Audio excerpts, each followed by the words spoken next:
This 5-minute solution will show you how to block a Facebook page from Facebook Newsfeed. So if you're scrolling your Facebook Newsfeed and you want to block a page, first of all, open the page you want to block.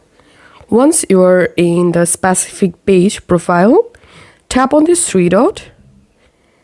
And here you will get this block option. Tap on that and tap on block. And now on, you won't get any post from the specific page in your news feed. So this is how we can easily block a Facebook page from news feed. If you find this video helpful, make sure to subscribe 5-minute solution. See you in the next video.